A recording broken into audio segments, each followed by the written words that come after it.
Welcome back to the Inside Texas Live YouTube channel powered by Inside Texas. Eric, we got some news. We got some important information about a pretty big bill being put in front of the Congress and everyone in Washington, D.C. Before we get into that, make sure you're going over to InsideTexas.com and checking out our flash sale. You can join now for just $1 and then get a full 50% off your first year. It's a fantastic deal for everyone who wants to get any information on Texas football, baseball, basketball. And, of course, what we're going to be talking about today is I'll pull up this article from Ross Dellinger. Bipartisan deal, sweeping college sports reform, and a lot going on right here, Eric. Two senators, and that's why it's called bipartisan. Maria Cantwell from Washington, Ted Cruz from Texas, reached an agreement to put forward a bill called the Protect College Sports Act that has a lot of changes and a lot of just different points of views and potential, I guess, ideas that they're wanting to get rid of, basically, in college sports. Eric, you wrote about it on Inside Texas, which I'll hop us over to right now, about just what this is, what's going on, and what people should know about it. Let's talk about these initial provisions first and just kind of the wording of it. It's called the Protect College Sports Act. You've already noted that's a good name. But the first things first is the Super League, which is kind of an interesting beginner for this group to go forward. Well, yeah, they're trying to block any formation of a super league, and that would be, you're trying to keep the Big Ten or the SEC captive, hold them captive against their will almost. This was a week or two ago. The SEC and the ACC or the Big Ten refused to sort of sign off on, being in favor of this bill, at least in the general stance. And I think it had a lot to do with this provision where they can't go off and do their own thing. So call it the Champions League, as Sugar Poppy over here says. The naming of it is funny because they name these bills that obviously what they're trying to do is usually the opposite of what they name it, just to get a following behind it. It's pretty funny. It's advertising. Here they actually kept the name pretty in line with their attempt.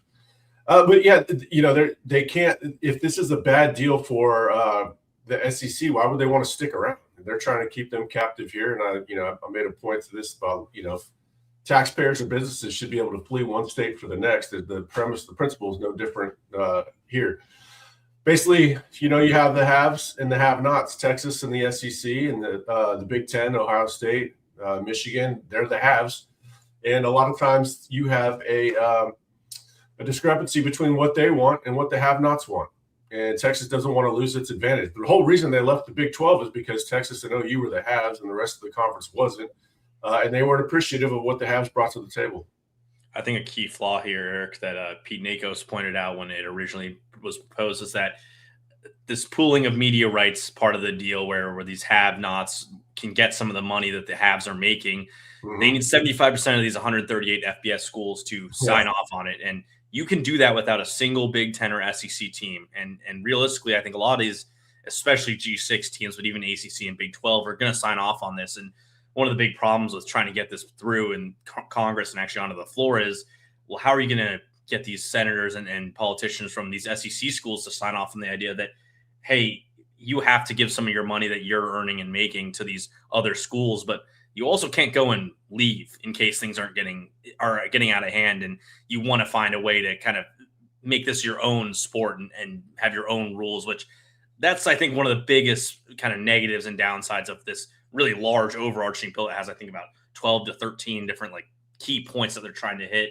Yeah. Agents is a good one for sure, which you pointed out in your third point here. Anything to limit kind of the ability that these somewhat shady agents have on the decisions of these kids and the amount of money they're making is good. But talk about this right here, the Lane Kiffin rule, as they've already put it. It feels a bit like an overreaction to make a rule surrounding what Kiffin did after it was kind of a singular idea and data point. Yeah, well, this is, everybody's obviously sort of weary of government getting involved here. And this is where I get weary of government being involved, is that they find this one-off and they need to make it, they need to enshrine it in legislation here where, you can't assume that everybody else is going to have the same ethical, questionable ethics as Lane Kiffin to leave his team in the middle of a playoff run like that. I don't think they should make a rule about it. To me, it's not a sticking point one way or the other because, who does it normally hurt? The guy that's probably the most, that doesn't have the best ethics. At the same time, there's other ways to make that more punitive. Just say a coach leaving in that circumstance can't take his players or a couple coaches with them. And I think that's a waste of time to try to pass. But that's probably one of those things that they'll be able to get, a majority to agree with, even though I think it's kind of a useless thing to have in there.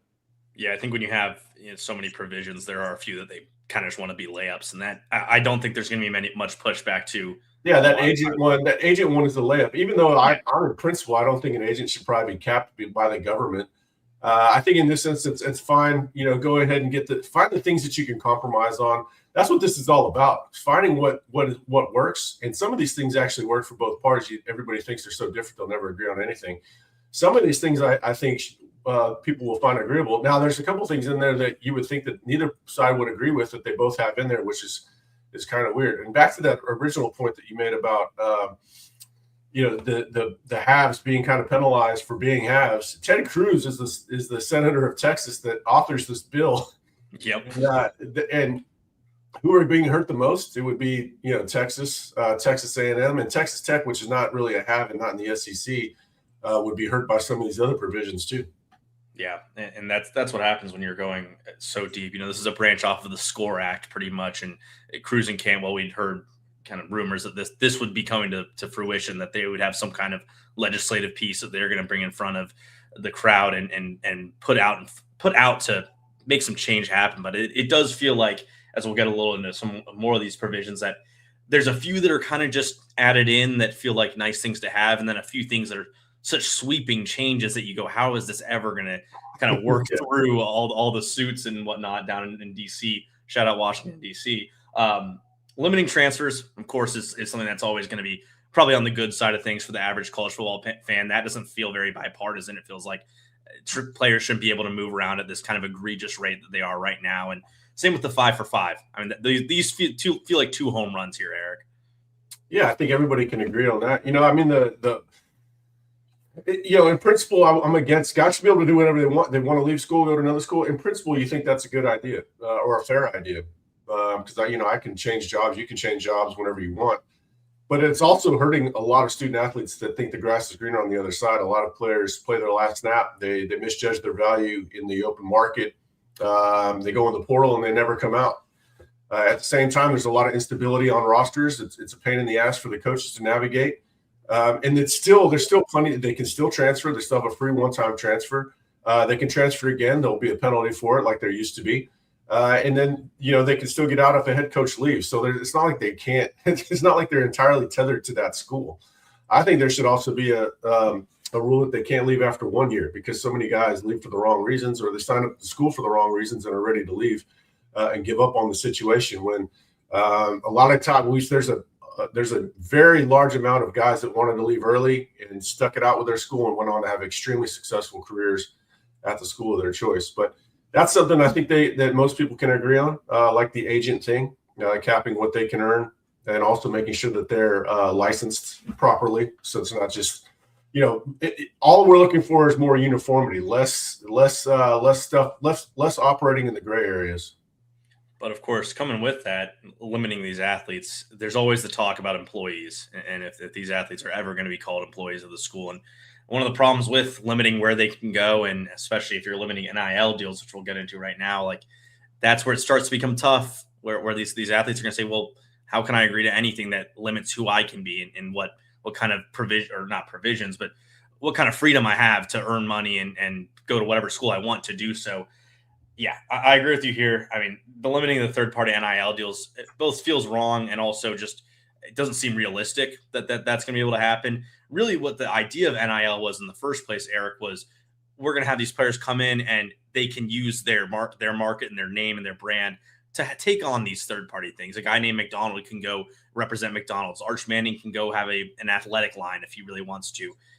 I don't see any way in which that part of the provision ever goes through if we're talking about really any level, from the very top at Texas to some of these lower level schools that still can find some NIL outside of the third party. I mean, I think their heart's in the right place. They want NIL to be available on a fair market value. But how do you police that? They're going to still use the Commission of Sports, whatever they call it, the CSC. College Sports Commission. Yeah, College Sports Commission to police that. So that means some bureaucrat's going to be deciding it. But how do you determine value? If a booster, let's say he owns an oil and gas company and sold a few of them, he's a billionaire, finds value in bringing you to his school out in West Texas, then I mean, who's to judge that? You know, a lot of people hate Cody Campbell. I don't. To me, I think he's kind of an ally in what Texas, in what benefits Texas long term. Who's to say what these guys are worth? You know, I don't see how you put a cap on that. And here I'm surprised that, I would think the Ted Cruz side would be like, all right, somebody's putting a free market value on this guy. That's okay. And then on the other side, they're extremely pro worker. They want what's best for the worker in this case, in quotation marks. It's the athlete to earn whatever they want. But they're trying to get rid of the third party, I guess what they want to call illegitimate. And I'm not sure how you do that. And if you do that, it doesn't really get rid of it. It just puts it back under the table. You bring out bagmen. And the old schools that did it the wrong way are going to come right back and do it and restore their competitive advantage. They can say, well, we're going to have real enforcement, but I'll believe that when I see it.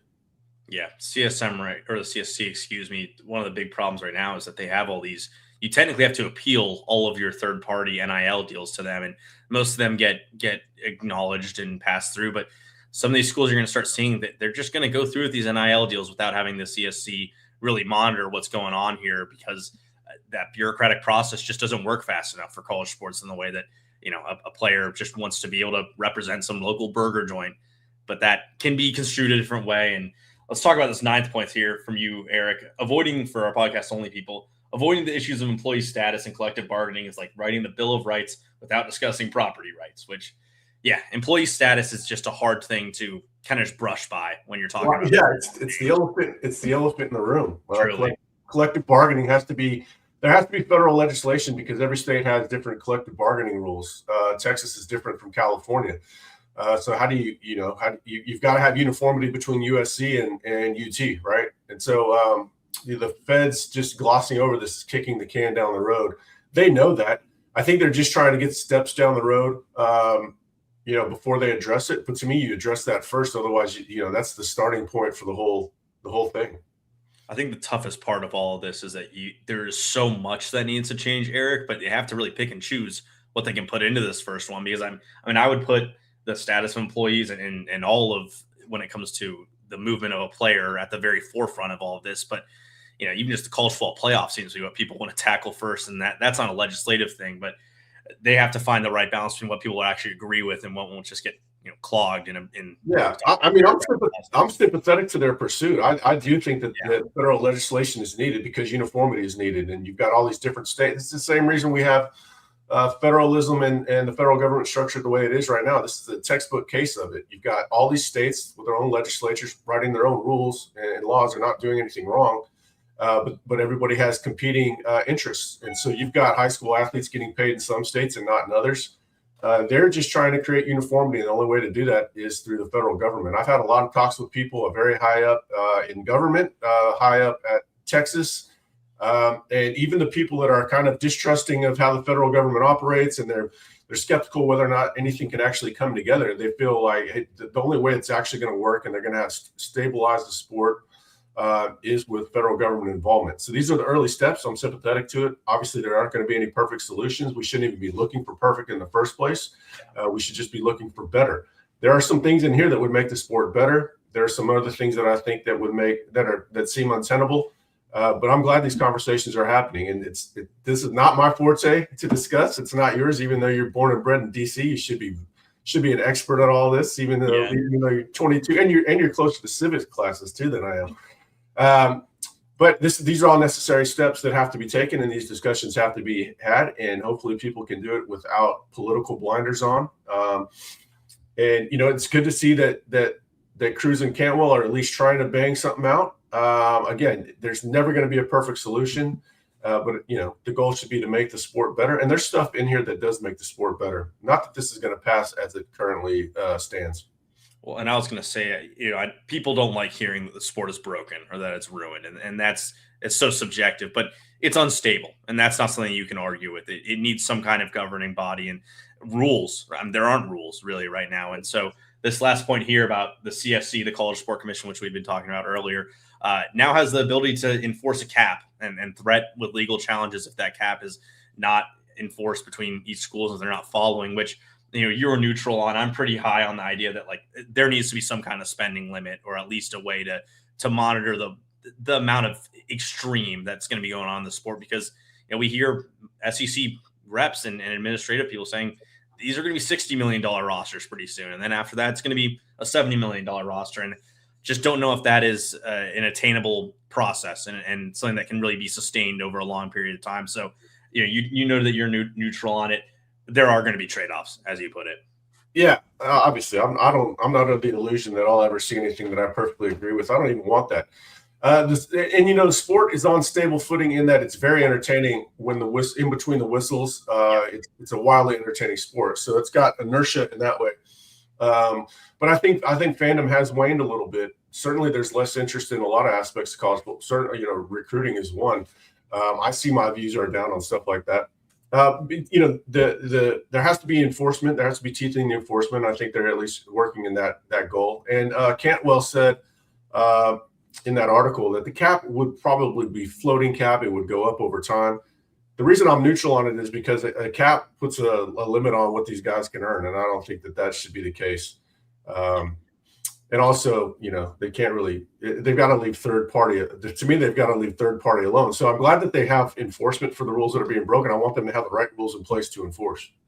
Yeah, the cap can float is what she said. We want athletes to know that there's a mechanism of getting a higher percentage of the revenue share, which is, I think, where you can maybe sell the athletes on this, and we'll see how much actual college athletes are involved in this entire process. But, I mean, like you said, it's good that there's a discussion taking place and painting it as a bipartisan idea, which I think fixing college sports is a very, very bipartisan thing, because just the geography of this sport and how important it is to a lot of people from the very north to the very south of this country. So unless you got any other final thoughts on this, we're going to talk CDC. But first, we'll hear from our awesome sponsor, Luxe Kitchen and Bath. Are you ready to love your kitchen and bathroom again? Luxe Kitchen and Bath will bring that to life. Luxe has been offering high-end kitchen and bathroom remodels for 3 generations throughout the greater Austin area. With 5-star review after 5-star review on Google and Facebook and an A+ rating from the Better Business Bureau, you can put your faith in Luxe Kitchen and Bath's award-winning designers and skilled craftspeople to bring your dream vision to life. But that's not all. Luxe's all-star team also provides full home remodels, large additions, and even commercial build-outs as well. So call Luxe Kitchen and Bath at 833-358-LUXE today, or visit luxekitchenbath.com to discover where quality meets luxury and begin the process of transforming your home. Get your free quote today by calling 833-358-LUXE.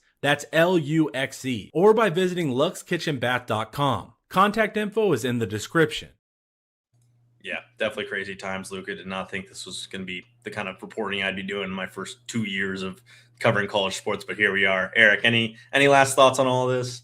Yeah, and that crazy time statement is perfect. To embody how crazy it is, there are times that I'm sympathetic to the athletes. There's times I'm sympathetic to the schools. There are times I'm sympathetic to the big schools more so than the lesser schools, and sometimes to the lesser schools than I am to the bigger schools. Think about those lesser schools find these talents and then they go on to the bigger schools. At the same time, the bigger schools provide more value and should be celebrated for that rather than hindered for it. So depending on what the exact topic is, you can find somebody sympathetic in one regard, and then on the next topic, I'm not nearly as sympathetic towards them. So that it's convoluted and it is crazy times, and that's why federal legislation is required.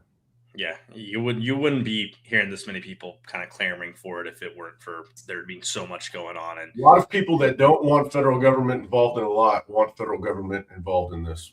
Yep, and it feels necessary.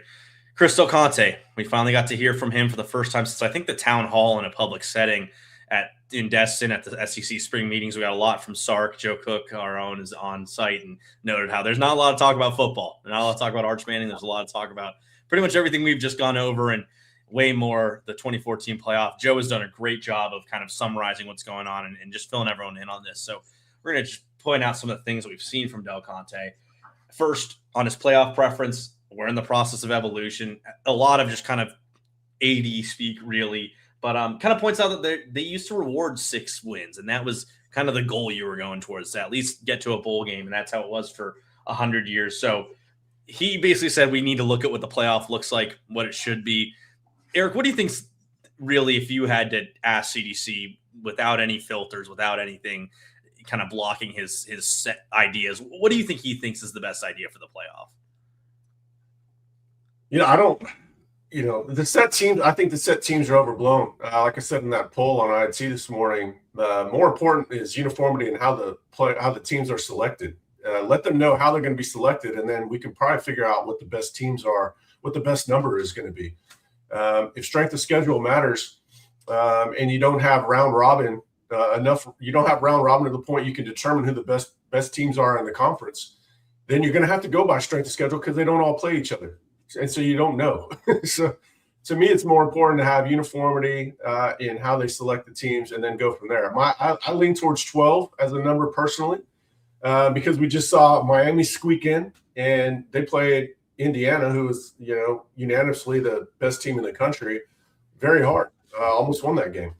And so I think you can get to a point where, 12 teams in the country can win a national championship. I don't think the 16th team is going to win.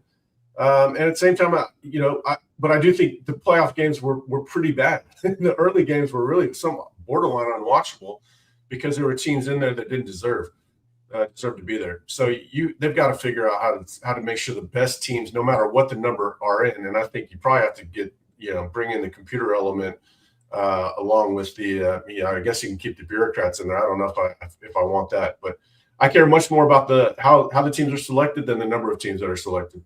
Yeah, back to the BCS model. Maybe that's the best way to do it. But yeah, CDC added on to it just how important non-conference scheduling is. Like when you're playing games of that nature, you should be rewarded for that. Is the exact quote. So he made the point on the NFL and NBA, the percentage of teams that make the playoff. But I don't know. I don't think that's the same idea as it should be for college football, where it's such a different sport and the level of teams. Did he say that as a good thing or a bad thing? I mean, well, first of all, there's too many bowl games. So he's talking about 6 wins gets you in a bowl game. Who cares about 6 wins?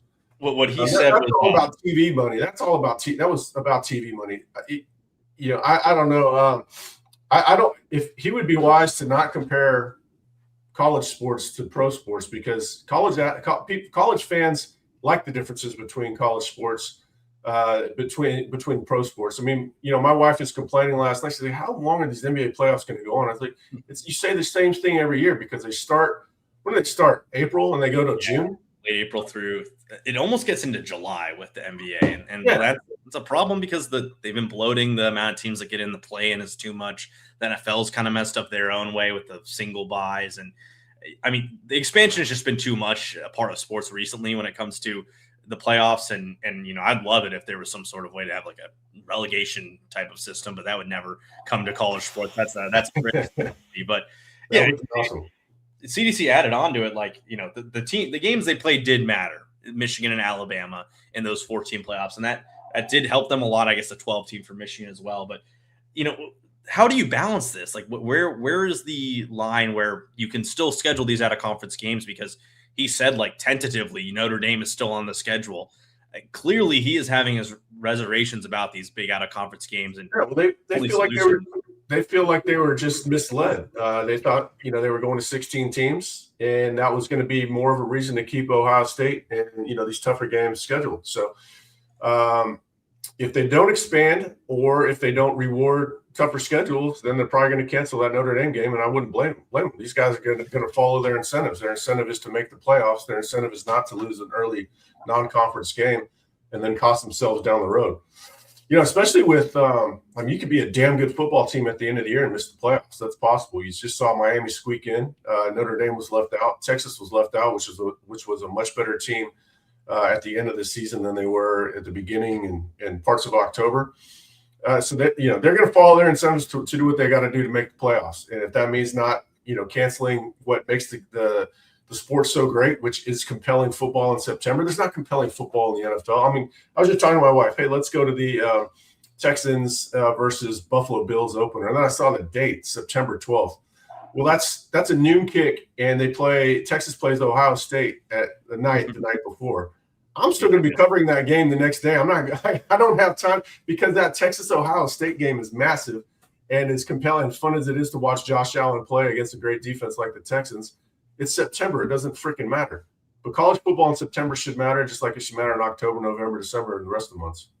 Yeah, and CDC says he was asked about it if they've been assured that strength of schedule is considered, and he says it's part of the criteria. Hard to determine how it's being considered because you have human nature in the room, and I think part of it, Eric and I've written about this, is like when half of the committee is athletic directors, how are they ever going to really be able to see and actually like when Texas beat Vanderbilt, like they're just probably looking at more of a box score than anything, and yeah, it was a close game, but Texas, that was one of their kind of data points of saying, yeah, we're a better team than we were against Florida and earlier in the season. So, and that was a top 10 matchup at DKR. So it's going to be hard to ever really get a full assurance on what strength of schedule means in a 12-team playoff system. And even when it's a 24, like how are you going to, then you're going to be picking between Iowa at 8 and 4. I mean, you care less at that point who gets left out because it's just unlikely that they're going to, they're likely going to get in. Like the NCAA tournament, they just expanded. Just for basketball, to me, that's just ludicrous. It's a money grab. It is. I like some of these quotes that I'm hearing from the coaches. Stark wants to go back to 4, which I don't agree with 4 because again, there's no round robin to determine that. You could get in, you can be undefeated. Let's say A&M beat Texas last year, the last game of the season. They would have been undefeated, right? And they had a weak ass schedule. So, 4 is not enough. I've been thinking 8's been the right number for years, and I know you're a little more agnostic to what exactly the number is, but I think you can avoid having the Florida State problem from years past, but also if you're not a top 8 team just by resume, you probably don't deserve to be competing for the national championship. And I know what Miami did. I didn't think Miami really deserved to be in the playoff. They lost 2 pretty bad losses and didn't have more than one good win. Cool. I didn't think they deserved to get in, but how can you watch how they played? They knocked out Ohio State, right? They knocked out Ohio State and they played Indiana incredibly close. How can you not say at the end of the day they didn't deserve to be in? Now, their resume didn't deserve, but I mean, I think there's with the benefit of hindsight, they sure look like they belong. I think there's a difference between deserving to get in and being able to make a run, which I think is the exact same claim that Texas could have made last year at 9-3. Like, hey, I know we have 3 losses. Are you looking at us and saying we're not one of the best 12 teams after what we did against A&M and Vanderbilt? I don't know. It's hard because I'm only partially sympathetic to Texas's case last year because we watched a lot of that and it was just rough. 8 first downs against Kentucky. If you win the game, that's great. You don't sound like a playoff team when you score. When you have 8, when you score, they should have counted them as points when you get 8 first downs against Kentucky. Let's move on to some general Texas news. They're going to keep to Newsfield's the bubble is what it's called for another year. It's kind of funny. CDC seems to have this little attachment to it, but said I believe that on Friday before Texas State, that's when that new facility that's being put across from the Moody Center will be fully active and usable. But especially given that timeline, it makes sense why the bubble would stick around. He was also asked with the selection committee, and he made another point that Sarkin made again about how if you're watching all those football games, you got to spend pretty much your whole time in between your Saturday to go and do that because I don't know how athletic directors are ever going to really have a full idea of what's going on in the college football world with all the responsibilities they have. Yeah, I'm glad they're keeping Dinius. Anybody that gets bored for a minute should Google the name Frank Dinius. I got the pleasure to meet him a couple of times. Just an extraordinary man. So they're keeping the field, getting rid of the bubble. The bubble is an eyesore. It replaced the Irwin Center as the eyesore right there along 35. I mean, put anything there besides the bubble. It's far past its time, like the Astrodome.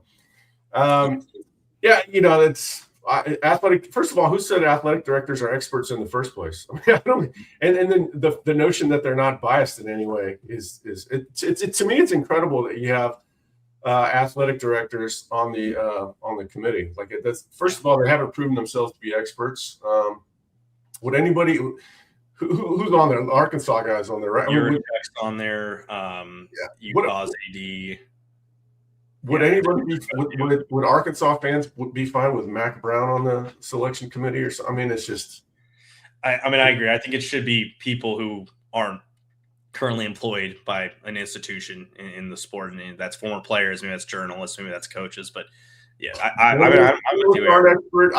I'm hard pressed to find who I would consider an expert in all this. So I don't know, man. Bring back the computers. Everybody's playing by the same rules. I was just about to say, these guys who run the rating systems might actually have a better clue on it because they at least know, what makes teams be powerful and what makes them. Yeah, and teams would know going in. like Sark would know, hey man, I can't rest my starters in the fourth because I need to score 14 more points in the fourth quarter of this meaningless football game. They just need to know where they stand. Yeah. And you have no idea you have no way to know where you stand if your fate's in the hands of Arkansas's athletic director. Yeah, that's kind of the spot we're in with the sport right now, Eric. Any last thoughts before we tap out of this? No, that was depressing, man. I'm gonna go watch some I think I'm gonna go watch some football highlights and get my mind back on the sport rather than this nonsense. Yeah, go watch some 2023 Alabama tape, Eric, after this. There you go. That was fun. Hey, I'll go talk to my wife about that one. That was a fun game. We road trip for that. That was a good one. That was my first big-time road trip as a Daily Texan writer, so always remember that one.